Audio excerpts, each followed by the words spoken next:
दोस्तों कैसे हैं आप सब लोग। उम्मीद करते हैं बहुत अच्छे होंगे। तो ये मेरी बहन जी चल रही हैं मटक मटक के। एक्चुअल में मैं आई हुई थी यहाँ पर बुआ जी के वहाँ पर। उससे पहले इनका खाने का मन हुआ गोलगप्पे। मैंने सोचा मैं भी खा लूँ, मुझे भी बहुत अच्छे लगते हैं गोलगप्पे, मुँह का स्वाद चेंज हो जाता है। तो आ गए हमने गोलगप्पे खाने के लिए। भैया बहुत टेस्टी बनाते हैं, अक्सर आती हूँ मैं यहाँ पे खाने के लिए। और गाइस मैं आपको बता दूँ, घर पे हो रही थी मेरी आज कथा बुआ जी के वहाँ पर। जब मैं दवा लेके आई तो मुझे नहीं पता था कि कथा होगी, क्योंकि सुबह तक तो पता ही नहीं थी। शाम मतलब प्लान एकदम से बना कि आज कथा होगी।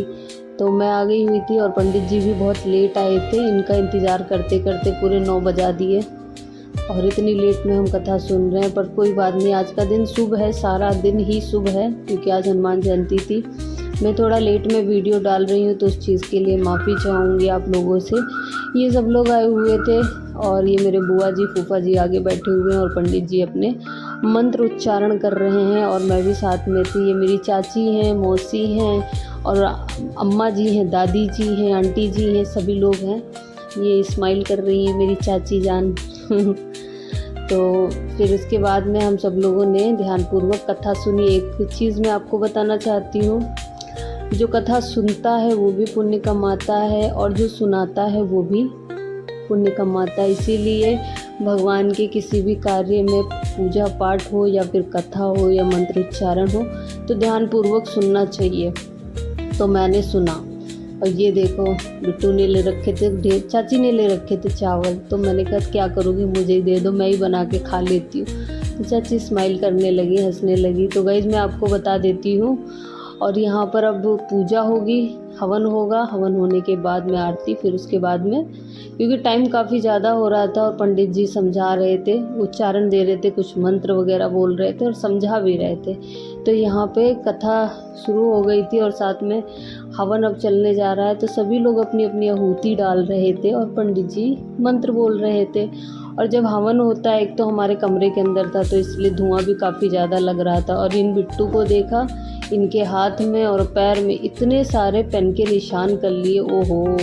और बहुत क्यूट सी थी। मैंने बोला हाथ जोड़ो, तुरंत हाथ जोड़ लिए, बोलो जय श्री राम, जय श्री राम, गुड गर्ल। तो गाइस अंदर धुआं काफ़ी ज़्यादा हो रहा था तो सब लोग अपनी आहुति डाल डाल के बाहर को आ रहे थे। और यहाँ पे देखो, आज ये देखो स्माइल कर रही है, ये भी बहुत अच्छी हैं हमारी आंटी जी। और ये बिट्टू, जब आती हूँ तभी सबसे मुलाकात हो पाती है। अब ये देखो एक दूसरे की कितनी केयरिंग। बहन तुमने टीका नहीं लगाया, लाओ मैं लगा देती हूँ। अच्छा तुमने भी नहीं लगाया, चलो मैं लगा देती हूँ। ठीक है, तो बहुत अच्छा लगता है मुझे। और पंडित जी अपने मंत्र को बोल रहे थे और कथा समाप्त होने वाली है। हवन होने के बाद बस अब आरती का ही टाइम है। तो अब आरती के लिए हम लोग खड़े हो गए हैं। ओम जय जगदीश हरे, स्वामी जय जगदीश हरे। तो गाइस कथा हो गई थी, अब सभी को प्रसाद देने की तैयारी कर रहे थे। अब अम्मा जी हैं, बोलो अम्मा राधे राधे, राधे राधे। तो गाइस अब हम लोग सब लोग कथा होने के बाद में सबको प्रसाद दे रहे थे। प्रसाद देने के बाद मैंने सबसे पहले पी चाय, क्योंकि मेरा काफ़ी टाइम से मन था कि मैं अभी चाय पीऊँ। तो चाय पीने के बाद में सब लोग चले गए, सबको प्रसाद दे दिया गया। और फिर उसके बाद में गाइस अब मैं भी, तबीयत थोड़ी ठीक नहीं थी इसलिए मेरी ढंग से वीडियो नहीं आ रही थी, माफ़ी चाहूँगी उस चीज़ के लिए। और मैं आ गई थी, मम्मी ने बोला तुम चली जाओ, काफ़ी टाइम से तबीयत तुम्हारी ठीक नहीं है, दवा ले आओ जाके, ताकि तुम थोड़ा सा अच्छा फील करो। तो गाइस अब मेरी वीडियो आएंगी, थोड़ा तबीयत ठीक हो जाए उसके बाद में।